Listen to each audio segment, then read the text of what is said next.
வங்கக்கடலில் தமிழ்நாடு புதுச்சேரியில் 9 துறைமுகங்களில் 1ஆம் எண் புயல் எச்சரிக்கை கூண்டு ஏற்றப்பட்டிருக்கிறது. அதனை அண்மை செய்தியாக நாம் பார்க்கிறோம். தமிழ்நாடு புதுச்சேரியில் 9 துறைமுகங்களில் 1ஆம் எண் புயல் எச்சரிக்கை கூண்டு ஏற்றப்பட்டிருக்கிறது. வங்கக்கடலில் தாழ்வு மண்டலமாக வலுப்பெற்ற ஆழ்ந்த காற்றழுத்த தாழ்வு பகுதி புயலாக மாறக்கூடும் என்று கணிக்கப்பட்டிருப்பதால் 1ஆம் எண் புயல் எச்சரிக்கை கூண்டு 9 துறைமுகங்களில் ஏற்றப்பட்டிருக்கிறது. இதுகுறித்த கூடுதல் விவரங்களை நம்முடைய செய்தியாளர் பிரேமிடம் கேட்கலாம். பிரேம், 1ஆம் எண் புயல் எச்சரிக்கை கூண்டு ஏற்றப்பட்டிருக்கிறது, இதற்கான அர்த்தம் என்ன? விவரங்களை பதிவு செய்யுங்கள். அபிநயா, வங்கக்கடலில் நிலவி வந்த ஆழ்ந்த காற்றழுத்த தாழ்வு பகுதி தற்போது தாழ்வு மண்டலமாக வலுப்பெற்றிருக்கிறது.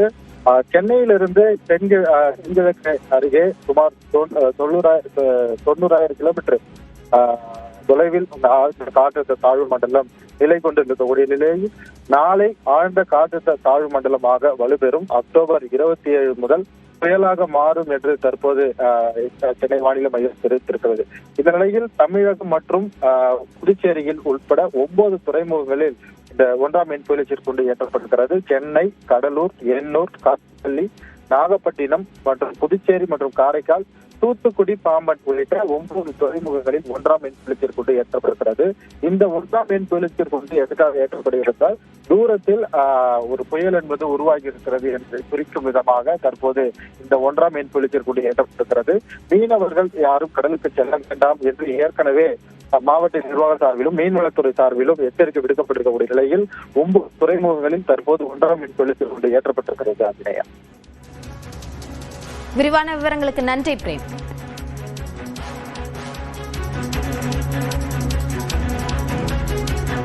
தென்கிழக்கு வங்கக்கடலில் நிலவி வந்த ஆழ்ந்த காற்றழுத்த தாழ்வு பகுதி காற்றழுத்த தாழ்வு மண்டலமாக வலுப்பெற்ற நிலையில் நாளை மறுநாள் புயலாக மாற வாய்ப்பிருப்பதாக வானிலை ஆய்வு மையம் கணித்துள்ளது.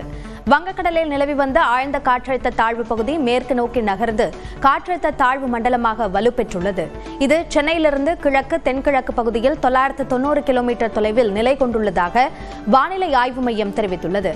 இதன் மேலும் மேற்கு வடமேற்கு நோக்கி நகர்ந்து நாளை ஆழ்ந்த காற்றழுத்த தாழ்வு மண்டலமாக வலுப்பெறக்கூடும் என்று கணிக்கப்பட்டுள்ளது.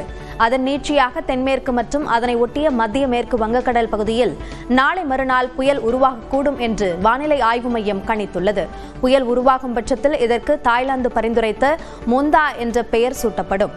இந்த நிலையில் கடலூர், விழுப்புரம், செங்கல்பட்டு மாவட்டங்கள் மற்றும் புதுச்சேரியில் இன்று கனமழை பெய்யும் என்று வானிலை ஆய்வு மையம் கணித்துள்ளது.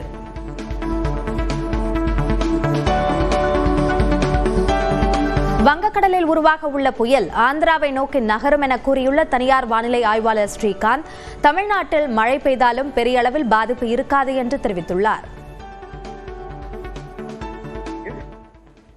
இது பெரும்பாலும் வடமேற்கு திசையில நகர்ந்து ஆந்திர கரையை நோக்கி தான் போக போகுது. காக்கிநாடா அருகில் இருக்கக்கூடிய ஆந்திர கரை அருகே கரை கடப்பதற்கான வாய்ப்பு அதிகமாக இருக்கிறதுனால டைரக்டா தமிழகத்திற்கான பாதிப்புங்கிறது ரொம்ப கம்மியா தான் இருக்கும். மழைக்கான வாய்ப்பு இருக்கும். அது முதல் பகுதியில மேற்கு வடமேற்கு திசையில அடுத்த ஒரு 2 நாட்கள் நகரும் போது எவ்வளவு அருகில சென்னைக்கு தமிழக கரைக்கு அருகில வருதோ அதை பொறுத்து மழைக்கான வாய்ப்புகள் இருக்கும். அது தவிர பெரும்பாலும் இது ஆந்திர கரை பகுதியில அதிக பாதிப்பு கொடுப்பதற்கான வாய்ப்புகள் அதிகமாக சொல்வேன்.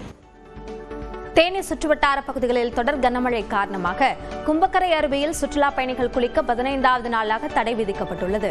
வட்டக்கானல், வெள்ளக்கவி உள்ளிட்ட கொடைக்கானல் வனப்பகுதிகளில் பெய்த கனமழையால் தேனி மாவட்டம் பெரியகுளம் அருகே உள்ள கும்பக்கரை அருவியில் வெள்ளப்பெருக்கு ஏற்பட்டுள்ளது. இதனால் பாதுகாப்பு கருதி சுற்றுலா பயணிகள் குளிக்க தடை நீட்டிக்கப்பட்டுள்ளது.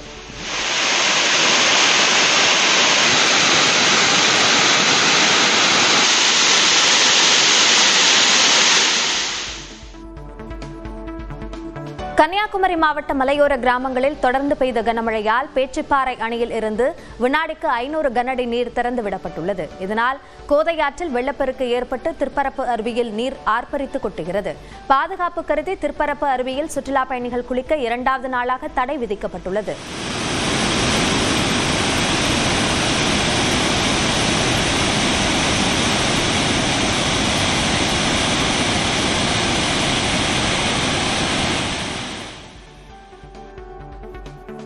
இதேபோன்று மேட்டூர் அணையிலிருந்து நீர் திறந்து விடப்படுவதால் திருச்சி முக்கொம்பில் இருந்து கொள்ளிடத்திற்கு வினாடிக்கு 43,000 கனஅடி நீர் வெளியேற்றப்படுகிறது. மேட்டூர் அணையிலிருந்து முக்கொம்பு மேலணைக்கு வினாடிக்கு 53,000 கனஅடி நீர் வந்து கொண்டிருக்கிறது. இதில் முக்கொம்பிலிருந்து கொள்ளிடத்திற்கு வினாடிக்கு 43,000 கனஅடியும், காவிரியில் வினாடிக்கு 9,800 கனஅடியும், கிளை வாய்க்கால்களில் வினாடிக்கு 200 கனஅடியும் திறந்து விடப்படுகிறது. நீர்வரத்து தொடர்ந்து அதிகரிக்க வாய்ப்புள்ளதால் காவிரி கரையோர மக்கள் பாதுகாப்பாக இருக்குமாறு மாவட்ட நிர்வாகம் எச்சரிக்கை விடுத்துள்ளது.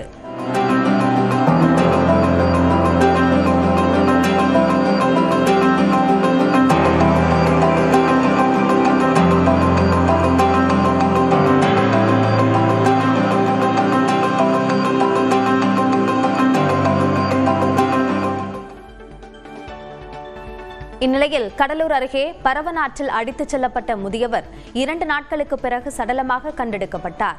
பெத்தான்குப்பத்தைச் சேர்ந்த மணிவேல் என்ற முதியவர் பரவனாறு அருகே மாடு மேய்க்கச் சென்றார்.